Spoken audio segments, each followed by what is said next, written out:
श्री स्वामी समर्थ, जय जय स्वामी समर्थ, श्री स्वामी समर्थ, जय जय स्वामी समर्थ। श्री स्वामी समर्थ महाराजांच्या नामस्मरणाने आजच्या व्हिडिओला सुरुवात करूया। शुभ दुपार तुम्हा सगळ्यांना। कसे आहात तुम्ही सगळे? आशा व्यक्त करते स्वस्थ असाल, मस्त असाल, स्वामींच्या सेवेमध्ये रममाण असाल। उद्या आहे 26 एप्रिल आणि चैत्र महिन्यामधील कृष्ण अष्टमीला उद्याची चतुर्थी म्हणजे संकष्टी चतुर्थी असे देखील म्हटले जाते। संकष्टी चतुर्थी उद्या आहे, त्यामुळे आपल्याला काही खास सेवा आणि उपाय करायचे आहेत।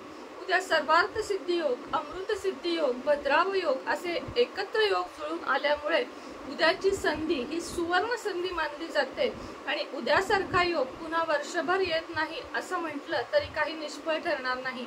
त्यामुळे उद्याच्या दिवशी केलेले उपाय तुम्हाला नक्की लाभदायी ठरतील। आईने मुलांसाठी करायचे आहेत, आपल्या आर्थिक परिस्थितीसाठी करायचे आहेत। असे 2 ते 3 उपाय आणि काही सेवा तुम्हाला सांगणार आहे। त्यातील तुम्हाला जे काही शक्य असेल ते करा। मी समजा 10-12 सेवा किंवा 10-12 उपाय सांगितले तर ते प्रत्येकच करायला पाहिजेत का? तर अजिबात नाही। जे तुम्हाला जमेल, जे साहित्य तुमच्या घरामध्ये असेल, जे तुम्हाला शक्य असेल, तुम्ही समजा कामावर जात असाल, ऑफिसला जात असाल तर प्रत्येकाला एवढा वेळ नाहीये की मी ज्या काही सेवा देईन त्या तुम्ही करत बसाल। हे अगदी साहजिक आहे। त्यामुळे सोप्यात सोपी सेवा, सोप्यात सेवा उपाय हा तुम्ही निवडावा। जर तुम्ही वर्किंग असाल तर, मात्र तुम्ही घरात असाल तर मनापासून अगदी सगळ्या सेवा आणि सगळे उपाय केलेत तर निश्चितच तुम्हाला त्याची चांगली फलप्राप्ती होईल। मात्र वेळेनुसार तुम्ही नाही केलं, कमी केलं तरीही चालेल। तर उद्या सगळ्यात पहिल्यांदा आपल्याला उठून स्वच्छ डोक्यावरून आंघोळ करायची आहे। डोक्यावरून आंघोळ करत असताना उद्याच्या दिवशी तुम्हाला पाण्यामध्ये थोडेसे गुलाबजल घालायचे आहे। गुलाबजल किंवा हळद काही घालून रिकाम्या पाण्याने आंघोळ न करता गुलाबजल, थोडीशी हळद किंवा थोडासा कापूर असे घालून तुम्हाला आंघोळ करायची आहे। आंघोळ झाल्यानंतर, डोक्यावरून आंघोळ झाल्यानंतर स्वच्छ केस निथळून, कधीही देवपूजेपुढे ओल्या केसाने बसू नये तर ते स्वच्छ करावेत, निथळावेत। त्यानंतर केस बांधावेत, अंगामध्ये लाल वस्त्र किंवा केशरी वस्त्र धारण करावेत असतील तर, नसतील तर काळे सोडून कोणतेही घातलेत तरीही चालेल। लाल वस्त्र धारण केल्यानंतर तुम्हाला घरातली संपूर्ण स्वच्छता करून घ्यायची आहे आणि दरवाजावर तुम्हाला कुंकवाने स्वस्तिक काढून घ्यायचे आहे। दरवाजावर कुंकवाने स्वस्तिक काढल्यानंतर त्याच्या कडेला 2 रेषा आणि मध्ये 4 बिंदू काढायचे आहेत। दरवाजावर स्वस्तिक काढण्याआधी गोमूत्र पाणी याने दरवाजा संपूर्ण चकचकीत आतून बाहेरून स्वच्छ पुसायचे आहे। अगदी कड्या वगैरे सुद्धा ज्या असतात, बिजागरे असतात, त्या सुद्धा स्वच्छ पुसायच्या आहेत। त्याच सोबत तुम्हाला उंबराही पुसायचा आहे आणि दरवाजावर काढलेल्या स्वस्तिकावर अक्षता चिकटवायला विसरायच्या नाहीत। त्या अक्षता सफेद नसाव्यात तर त्या कुंकवाने लाल केलेल्या असाव्यात। सफेद अक्षता कधीही वाहू नयेत। तर अशा प्रकारे तुम्हाला दरवाजावर एक स्वस्तिक काढायचं आहे। त्यानंतर चतुर्थी म्हणजे चांगला योग आहे, उंबऱ्यावर हळदीचे लेपन अवश्य करा। आता काय झालं आहे, माझ्याकडे सुद्धा स्वतःचा आता हा फ्लॅट आपला भाड्याचा आहे, त्यामुळे माझ्याकडे ग्रेनाइटचा उंबरा आहे, लाकडी उंबरा नाहीये। अशा वेळेस काही हरकत नाही, हळदीचे लेपन करू नका, मात्र उंबरा स्वच्छ करा, स्वच्छ पुसा। 5 बोटे हळदीची, 5 बोटे कुंकवाची अशी लावा। त्यानंतर फुले वाहा, उदबत्ती, दिवा हे सगळं तिथं दाखवा। छानपैकी रांगोळी जमत असेल, जागा असेल तर काढा, अन्यथा नुसती उंबऱ्याची पूजा केली तरीही चालेल। असं काही नाहीये की तुमच्याकडे लाकडी उंबराच नाहीये मग तुम्ही पूजाच करू नये, असं आहे का? तर बिलकुल नाही। शेवटी उंबरा म्हणजे काय तर एक सीमा मर्यादा असेल। लाकडी उंबरा अतिशय उत्तम, नसेल तर ते आपल्या हातात नाहीये, कारण आपण भाड्याच्या घरामध्ये स्वतःहून काही करू शकत नाही आणि जवळजवळ 50% लोक हे भाड्याच्या घरात राहतात। कोणी नोकरी निमित्त राहतं, कोणाकडे घर नाहीये म्हणून राहतं, तर कोणाची मजबुरी म्हणून राहतं। त्यामुळे प्रत्येकाकडेच लाकडी उंबरा असेल हे शक्य नाहीये। त्यामुळे जो कुठला उंबरा असेल त्याची पूजा जरी तुमच्याकडून घडली, स्वच्छ पुसायचा, इकडे 5 बोटे हळदीची, इकडे 5 बोटे कुंकवाची, मध्ये स्वस्तिक काढायचं, फुलं व्हायची, दिवा लावायचा आणि धूप लावायचा। किती प्रसन्न वाटतं मला सांगा। असं काही नाहीये की लाकडी उंबरा नाहीये मग पूजाच करायची नाही का? करायची। जसं आहे आपलं घर तशा आपल्या घरावर आपण भरपूर प्रेम करायचं। त्यानंतर तुळशीची पूजा नेहमीप्रमाणे सूर्याला अर्घ हे देऊन झाल्यानंतर आपल्या सगळ्या देवांची पूजा करून घ्यायची आणि मग गणपती बाप्पाला ताम्हणामध्ये घ्यायचं। गणपती बाप्पाला ताम्हणामध्ये घेताना खाली अखंड अक्षता घेऊन, लाल अक्षता घेऊन त्याच्यावर तुम्हाला गणपती बाप्पा ठेवून पाणी, पंचामृत, पुन्हा पाणी असा अभिषेक ओम गम गणपते नमः या मंत्राचा जप करत तुम्हाला अभिषेक करायचा आहे। आणि त्यानंतर गणपती बाप्पाची मूर्ती आपण जे काही वस्त्र अंथरतो त्याच्यावर ठेवायची आहे। त्यानंतर गणपतीला जानवे कापसाचे गेज वस्त्र घालून घ्यायचे आहे आणि कुंकवाने किंवा शेंदुराने या बोटाने टिळा लावून घ्यायचा आहे आणि त्याच्यावर ओल्या अक्षता तुम्हाला लावायच्या आहेत। तेच बोट तुम्हाला लावून घ्यायचं आहे। हे झाल्यानंतर संध्याकाळी तर आपण मोदकांचा नैवेद्य दाखवतो। सकाळी दूध, साखर, केळ, फळ, द्राक्ष म्हणजे आता जे काही सीजनल फ्रूट आहे त्या कशाचाही नैवेद्य तुम्ही दाखवू शकता। नैवेद्य दाखवल्यानंतर तुम्हाला गणपती बाप्पाची आरती करून घ्यायची आहे।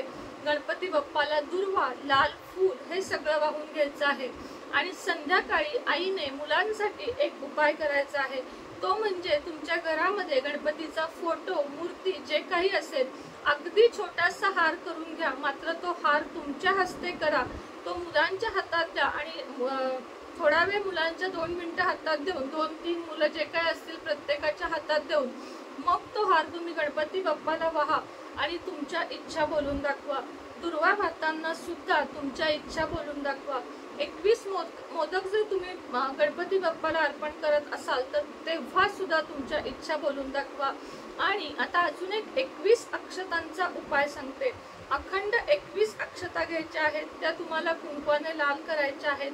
प्रत्येक अक्षता गणपतीला वाहायची आहे आणि ओम गम गणपते नमः या मंत्राचा जप करायचा आहे।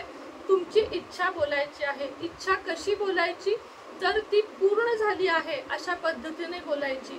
मला नोकरी लागली आहे, मला नोकरी लागली आहे आणि ओम गम गणपते नमः अशा 21 अक्षता गणपतीला व्हायच्या आणि या अक्षता तुमच्या जवळ एका पेपरमध्ये, गुलाबी पेपर जो दागिन्यांचा असतो त्यामध्ये किंवा लाल कपड्यामध्ये कुरचुंडी बांधून तो तुम्ही तुमच्याकडे ठेवू शकता।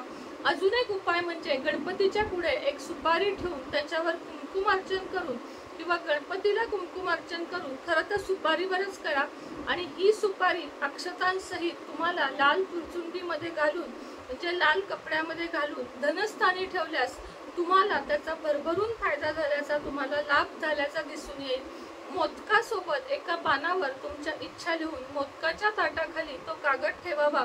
नैवेद्य दाखवून तसाच गणपतीपाशी तो कागद ठेवावा। नंतर मोदकाचे ताट उचलले तरी चालेल, मात्र तो कागद दुसऱ्या दिवशीपर्यंत तिथे राहू दे आणि दुसऱ्या दिवशी वाहत्या पाण्यात किंवा एखाद्या झाडाखाली तुम्हाला तो कागद टाकायचा आहे।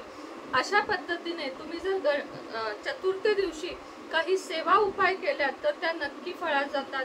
21 गणपती अथर्व शीर्षाचे पाठ, संकटनाशन स्तोत्र, गणपती स्तोत्र, गणपतीची 108 नावे या सेवा सुद्धा गणपती चतुर्थी दिवशी अवश्य कराव्यात। गणपतीची सेवा जो कोणी दररोज करतो किंवा जो कोणी दररोज फक्त ओम गम गणपते नमः या मंत्राचा 11 वेळा जप करतो त्याच्या आयुष्यात रिद्धी सिद्धींचा आणि गणपती बाप्पाची कायम कृपा राहते असं म्हटलं जातं।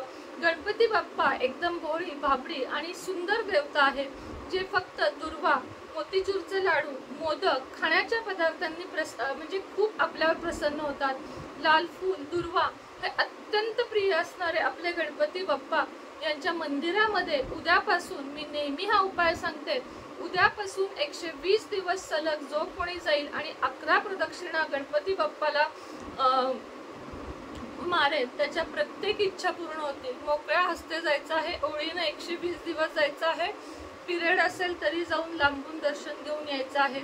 हा उपाय जो कोणी करेल त्याच्या मनातील प्रत्येक इच्छा पूर्ण होईल। अनेक वेळा मी स्वतः आजमावलेला आहे, तुम्हीही करा आणि नक्कीच गणपती चतुर्थीचा लाभ घ्या। सर्वार्थ सिद्धी, अमृत, भद्राव योग हे योग सहसा जुळून येत नाहीत जे आता आलेले आहेत, त्यामुळे या सेवा आणि उपाय नक्की करा। काहीच नाही जमले, एक माळ ओम गम गणपते नमः आणि गणपती बाप्पाची पूजा इतकं तरी अवश्य करा।